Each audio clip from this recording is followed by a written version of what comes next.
அன்பு சொந்தங்களுக்கு இனிய காலை வணக்கம். இன்றைக்கு நாம் பார்க்க இருப்பது ஹிந்து அறநிலையத்துறை. ஹிந்து அறநிலையத்துறை சில மதவெறியர்களின் கையில் போய் அறநிலையத்துறை என்று மாற்றப்பட்டது.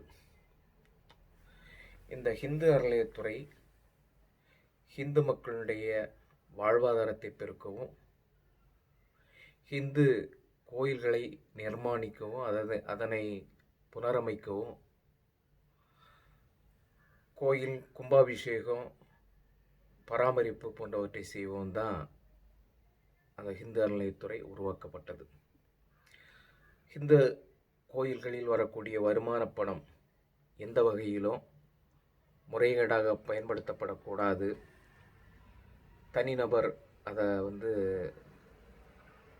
கொள்ளையடித்து விடக்கூடாது போன்ற காரணங்களால் அந்த பணத்தை பாதுகாத்து ஹிந்துக்களுக்கு உதவும்படியாக செய்வதற்காகத்தான் அந்த ஹிந்து அறநிலையத்துறை உருவாக்கப்பட்டது. சில மதவெறி அதிகாரிகள், மாற்று மத நபர்கள் இந்த இந்து அறநிலையத்துறையில் புகுந்து பல்வேறுபட்ட மோசமான காரியங்களை செய்து வந்தார்கள். பல கோயில்களிலே அதிகாரிகள் அலுவலகத்திலே குடித்துவிட்டு போதையில் இருந்த காட்சிகளையும் நாம் கண்டோம். பல கோயில்களிலே வருகின்ற பக்தர்களுக்கு அத்தியாவசியமான தேவைகளை கூட செய்ய முடியாத நிலையையும் நாம் கண்டோம்.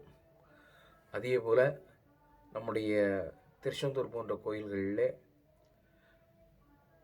உபயதாரர்கள் கட்டி கொடுத்த மண்டபங்கள் இடிந்து விழுந்ததையும் நாம் கண்டோம்.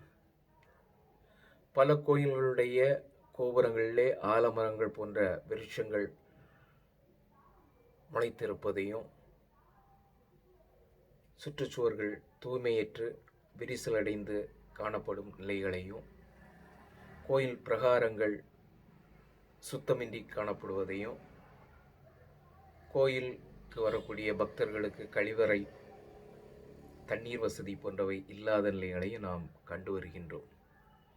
இந்த நிலையிலே ஹிந்து சமய அறநிலையத்துறையுடைய அமைச்சர் திரு சேகர்பாபு அவர்கள் நம்முடைய ஹிந்து கோயில்களிலே வரக்கூடிய வருமானத்தை எடுத்து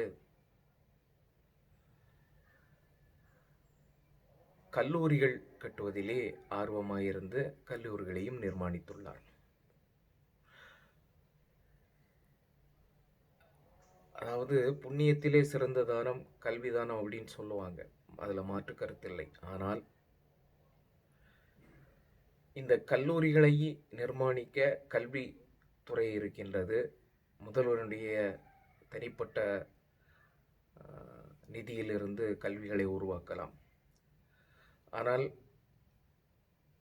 வன்மமாக ஹிந்து அறநிலையத்துறையினுடைய ஹிந்து கோயில்களிலே மக்கள் தங்களுடைய வேண்டுதலை நிறைவேற்ற காணிக்கையாக செலுத்தக்கூடிய பணத்தை அந்த கோயிலுடைய அபிஷேகத்திற்கும், கோயிலுடைய புனருதானத்திற்கும், அல்லது அந்த கோயிலை சார்ந்து இருக்கக்கூடிய மற்ற கோயில்களுடைய வளர்ச்சிக்கும், பாழ்பட்டு கிடக்கின்ற பல்லாயிரக்கணக்கான கோயில்களை சீர்திருத்தம் பணி செய்யவும் அந்த பணத்தை உபயோகப்படுத்தாமல் வன்மத்துடன் அந்த பணத்தை கல்லூரிகள் கட்டுவதிலே எடுத்துள்ளார்கள். திருச்செந்தூர் கோயிலே தற்சமயம் அந்த கும்பாபிஷேகம் நடந்தது. கும்பாபிஷேகம் நடந்த பின்னர் வருகின்ற கூட்டத்தை நீங்கள் பார்த்திருப்பீர்கள். அங்கே குடித நீர் இல்லாமல், போதிய அடிப்படை வசதிகள் இல்லாமல் சில மரணங்கள் நடந்ததையும் நாம் பார்த்தோம். இத்தகைய சூழல்களை தவிர்க்க ஹிந்து அறநிலையத்துறை தான் பெறக்கூடிய வருமானத்தை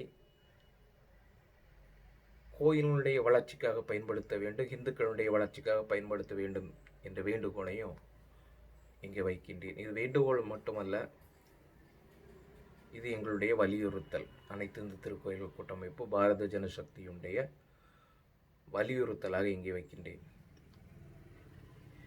இந்த கல்லூரிகள் கட்டியுள்ளார்கள். இந்த கல்லூரிகளுக்கு அடுத்து வரக்கூடிய பராமரிப்பு, மேலும் பல துறைகள் வேண்டுமென்றால் அந்த பணத்தை எல்லாம் எங்கிருந்து எடுப்பார்கள் அப்படிங்கிற ஒரு கேள்வியும் இங்கே தொக்கி நிற்கின்றது.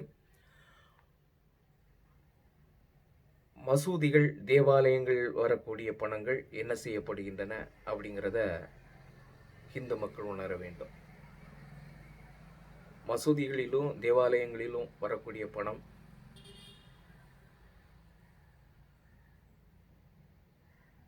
அவர்கள் அந்தந்த மதம் சார்ந்த பணிக்கு மட்டும்தான் பயன்படுத்தப்படுகிறதே தவிர கல்லூரிகள் கட்டவோ, பள்ளிக்கூடங்கள் கட்டவோ, இல்லை பொது அலுவலகங்கள் கட்டவோ பயன்படுத்தவில்லை அப்படிங்கிறத இங்கு நாம் குறிப்பிட வேண்டியதாக இருக்கிறது.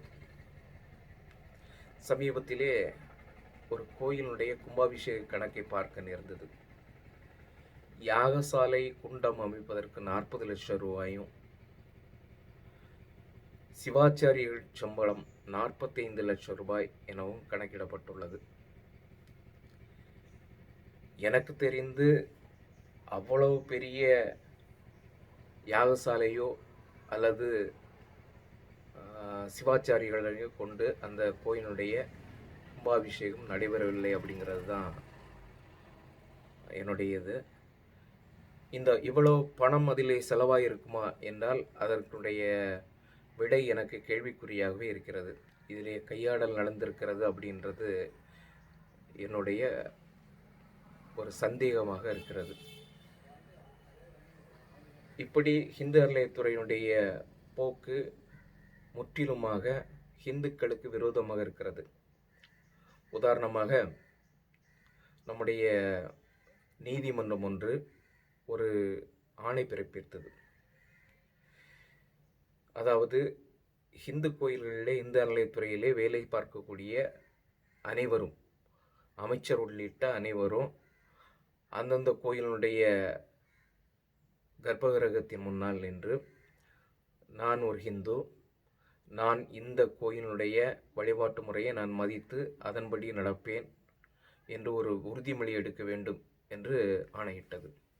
இதுவரை இந்த திராவிட மாடல் அரசு அதை செய்யவில்லை என்பதை இங்கே தெரிவித்துக் கொள்கின்றேன்.